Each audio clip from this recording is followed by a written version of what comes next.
Morning, everybody. Hope your day is going well so far and you've had a good week. We're going to get started into our webinar on gear clamps this morning. And I was having a meeting with somebody this week, and they said that the main reason they were joining the webinar was to see if we could actually talk about gear clamps for 20 minutes. So we are going to do our best to do so. The reason why we picked gear clamps as a product to talk about is, of course, it's a relatively simple product, but there's a lot of information and misconceptions out in the market that we felt was very important to address. And when you actually get down into it, there's a lot of important things to talk about and think about on gear clamps. So without further ado, I'll pass it over to Will Bender, who will get started.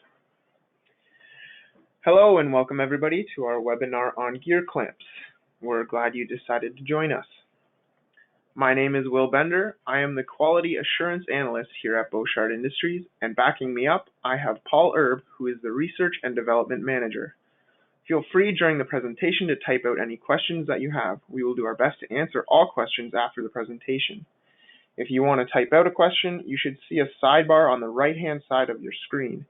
If you click on the top button, which looks like an arrow in a box, it will open up a little menu with a question box which you can type your questions and you'll be able to see them there.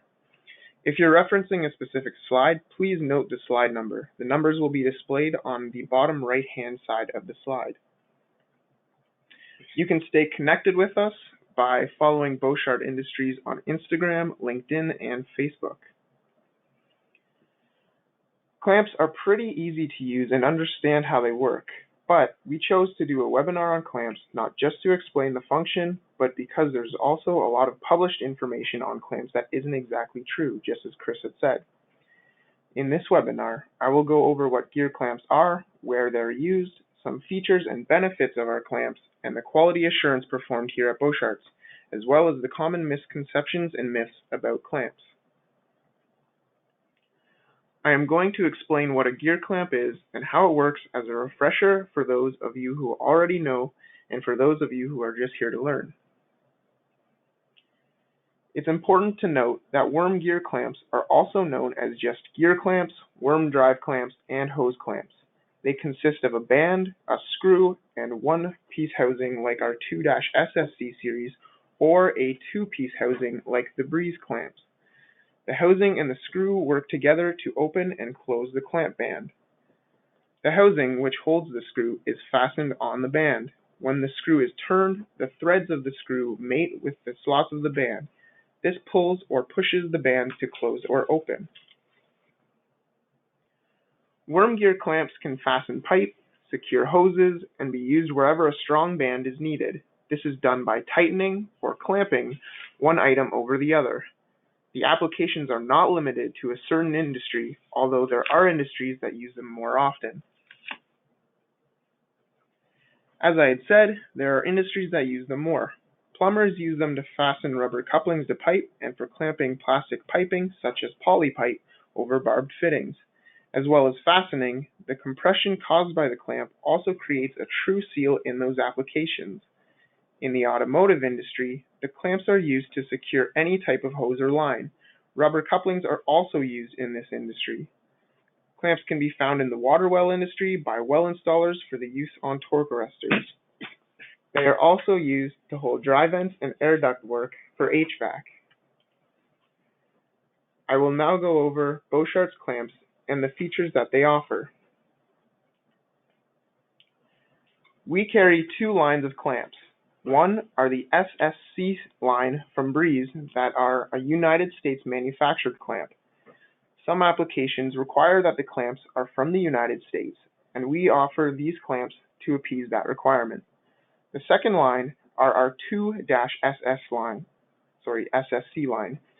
These are the Boshart clamps, and they can be used from standard applications to the toughest worm gear clamp applications.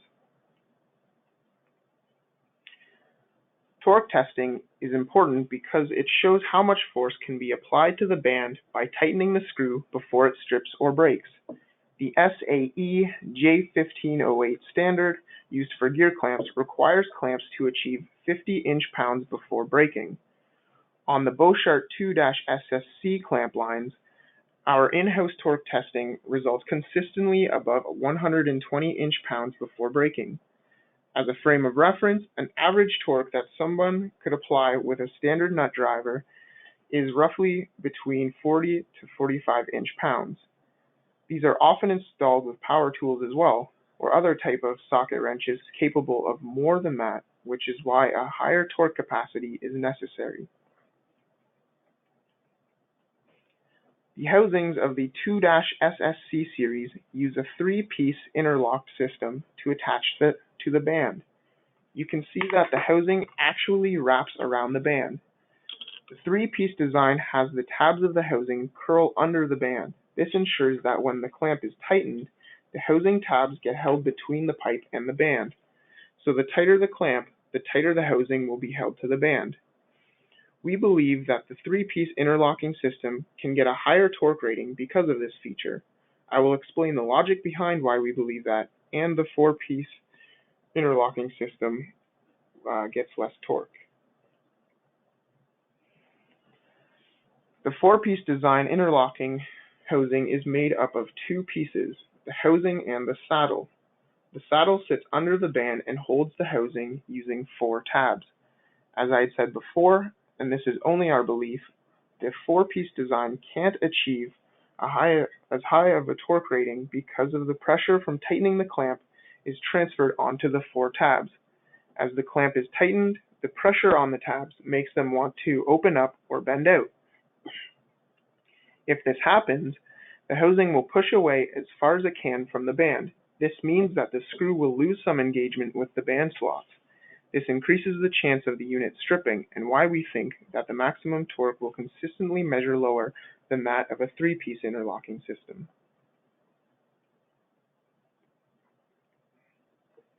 There are 3 clamp series, the 87 series, the 67 series, and the 77 series, and I'll go over each in turn.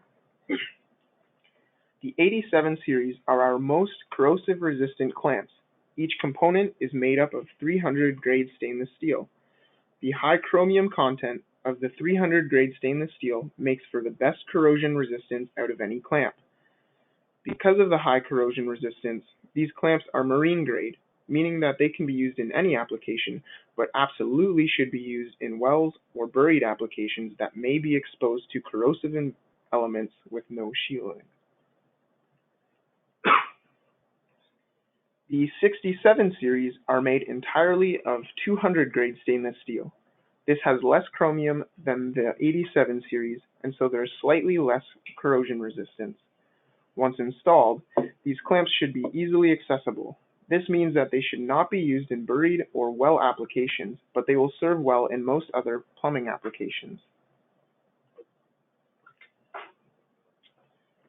The 77 series clamps use 200 grade stainless steel for the band and the housing, and the screw is made from a yellow dichromate plated carbon steel.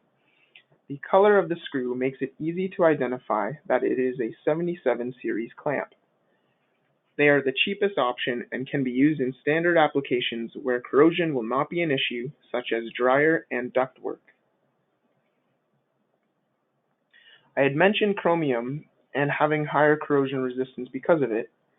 In stainless steel, chromium oxidizes on the surface to form a self-repairing chromium oxide layer. This layer is electrochemically passive, which just means that it is resistant to oxidation and corrosion. In order for the layer to form, there must be a minimum of 10.5% of chromium in the overall composition. The more chromium that is added to the composition, the more corrosion resistant it will become. 300 grade stainless steels have over 18% chromium or more, with the exception of 316 stainless, which have 16 to 18%. But that has added molybdenum, which makes it even more corrosion resistant and suitable for use in severe environments. Nickel also increases the corrosion resistance in stainless steels. Most importantly, though, it is responsible for forming austenite, which is why stainless steels containing high nickel content are called austenitic. This creates high strength at high and low temperatures. 300 grade stainless steels typically have a minimum of 8% nickel. The clamps can be ordered in 3 different packaging types. The standard option would be bag quantities. The master cartons are boxed, but the products are bagged in quantities of 10 or in bags of 5, typically for the larger size clamps. The 2-SSC series use a Ziploc bag, whereas the SSC do not. Another option is to order the clamps in bulk. The clamps will come in a master carton with no other individual packaging. The last option is to order the clamps in small quantity boxes. Now I am going to talk about information on clamps that often surfaces, which is not altogether correct. I am going to explain why these myths are untrue.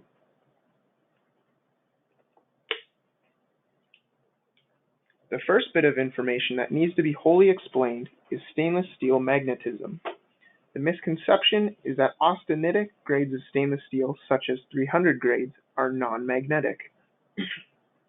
And if they are magnetic, that they are poor quality or they have less corrosion resistance. This myth stems from the fact that the raw alloys used in these steels are actually non-magnetic in nature. However, when the material is cold worked, bent, deep drawn, and formed into tube or pipe, it can acquire magnetism. The rise in magnetism is not actually a bad thing. Increased magnetism is directly related to an increase in tensile strength. In addition, magnetism does not change the molecular structure of the material, so it does not have any effect on the corrosion resistance. Corrosion resistance is entirely dependent on the percentage of chromium and nickel in the alloy. The magnet test was used as a method of checking the quality of stainless steel, but it should be disregarded. There are other grades of stainless steel that are also non-magnetic or only slightly magnetized. The magnet test can have some using a grade of stainless steel that will not work for their application. As an example, 200 grade stainless steel can be non-magnetic. They have a lower percentage of nickel than the 300 grades do, and therefore have less corrosion resistance. Indian companies in the 1980s were fooling customers who were using the magnet test. Since 200 grade stainless steel is cheaper than 300 grades, they used 200 grade stainless steel cookware and passed it off as 300 grade stainless steels. The only way to be sure of the material is by having it analyzed.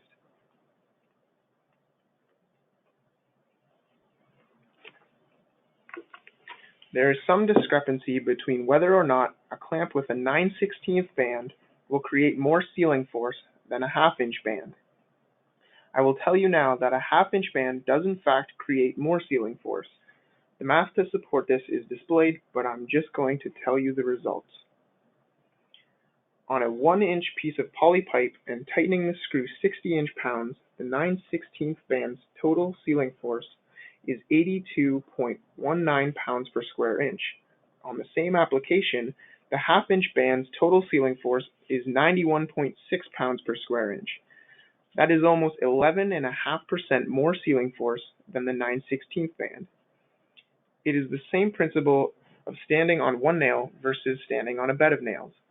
When there is a smaller surface area, the applied force is concentrated to that smaller surface. Another misconception about the 9/16 band is that they are physically stronger than the half-inch bands. At the thinnest point of the band, the half-inch bands actually have 15.5% more material, providing increased tensile strength. The increased bandwidth does not add structural strength. An in-house tensile strength test was performed on the half-inch band versus the 9/16 band. On average, the half-inch band broke at 1,446 pounds and the 9/16 band broke at an average of 991 pounds. That is a difference of roughly 46%. This band always broke at the thinnest point of the band, as I had mentioned before. With the myths in mind, Boshart has an extensive inspection for clamps. Boshart tests the material of our clamps by using an XRF alloy analyzer. The XRF uses X-rays to analyze the material composition. This test is non-destructive, so the part is not damaged in any way. We can perform material comparatives and material identification upon request as well.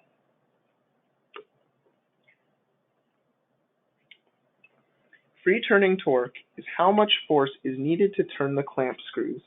This is important because often installers will use power tools to turn the screws. A low free turning torque ensures that the clamp is far less likely to strip or fall off of the banding. Boshart uses an electric torque drill to test the free turning torque of all of the screws. The drill is set to a very low torque setting of about 3 inch-pounds. With the help from our research and development team, we've created gauges that help us test to the largest and smallest sizes that the band will allow. The gauges are sized to meet and in some cases exceed the SAE J1508 standard. The 2-SSC series clamps are certified by UPC to the SAE J1508 standard, but we have requested that the clamps be tested to a higher torque. We can have the UPC shield stamped on our product because of this certification. Other clamps may also be certified with UPC, but not all are tested to a higher torque rating. Regardless of the UPC certification, we carry our own expectations for our clamps. For the 2-SSC series, we don't allow the clamps to break at a torque lower than 75 inch-pounds. Using a torque wrench, we tighten the clamp over a piece of poly pipe over a barbed fitting until the clamp strips or breaks. We consistently see the clamps break over 120 inch-pounds, which is 2 times more than the UPC certification. Here at Boshart, we carry many additional products that can be used with gear clamps. As a few examples, Boshart carries torque arresters, insert fittings, and flexible rubber couplings that all use clamps in order to fasten and/or seal. We also carry flexible nut drivers and contractor bins for easy storage of your clamps. That is the end of the presentation today. You can learn more about the features we offer at Boshart as well as other useful information on plumbing and water well products. At Boshart U, our goal is to equip you and your team with the knowledge you need to be more successful.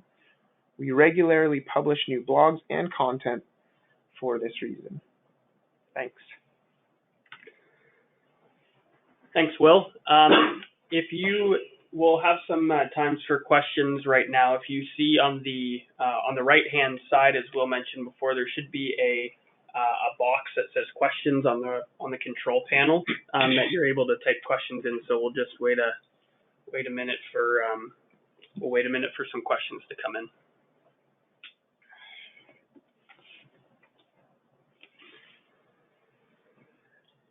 So one question was how we tell which clamps fit onto which pipe size, and Paul Erb will answer that one.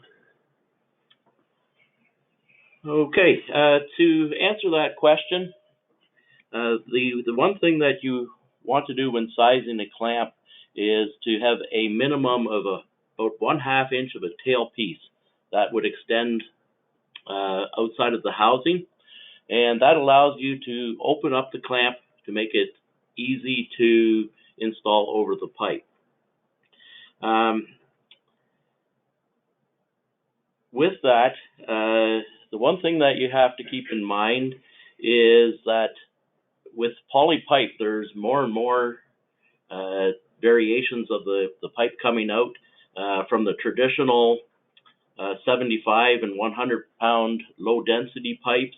There's now medium and high-density poly pipes coming out, which, being ID controlled, ends up with the outside diameter varying quite widely. To select a clamp, you always want to use the outside diameter of the pipe that you're putting it on, and then you would check the diameter range that's published in the catalog, and you would kind of aim for mid-range of the min and max tolerances. It's a good question, and I think one thing that we can do and send out as supporting material is to give you a guide that would kind of tell you what clamp you would use for typical poly pipe. But with that, I have to caution because of the different outside diameters. But typically, 1-inch poly pipe application would use a number 16 clamp, and that would work on both 75 and 100 PSI rated pipe. However, when you get to 1.25 inch pipe, on 75 PSI, a number 20 would work, and on 100, you would need to go up to a number 24 size. So I think it would be helpful to you guys if we put a chart together and just gave you a nice guide for the popular sizes, maybe 1/2 to 2 inch. So we'll send that out to you. Thanks, Paul. Another question here is, how much should I tighten a clamp in terms of inch pounds? And we'll answer that one. As I had mentioned in the webinar, typically someone can apply about 40 to 45 inch-pounds using a nut driver, and this is often enough to seal poly pipe, so it doesn't really need to be much more than that. The specification for rubber couplings is 60 inch-pounds, so I would say anywhere between that 40 to 60 inch-pounds would be enough. Great. Another question was, why does the band on the Boshart 87 clamp series, when tightened, twist, and the breeze clamp does not? I think we'd have to have a little bit more information on that one specifically to address what situation that's happening in. If you could clarify, is that when it's getting tightened to a certain degree and the screw is actually twisting down? I know that when we were doing some of the torque testing, when we got up to 150, 160 inch-pounds, the screw did start to twist, which that was in the process of trying to over tighten and break it. In normal applications, that shouldn't be happening.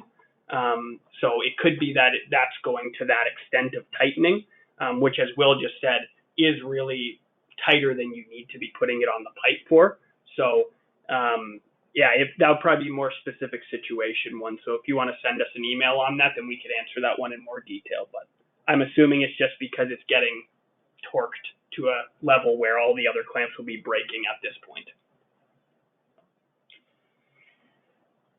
And we'll do one final question, which is, can I or should I use more than one clamp for a hose? And we'll let Paul answer this one. Okay. I'm assuming that is meaning double clamping. And to address that, first off, doubling up and using 2 gear clamps on a connection is never a bad idea. In most applications, it's not necessary. However, Bosharts would always recommend in applications such as installing a submersible pump on poly pipe that you would use an extra long insert fitting and double clamp those connections that just to give you added protection for pull-off resistance.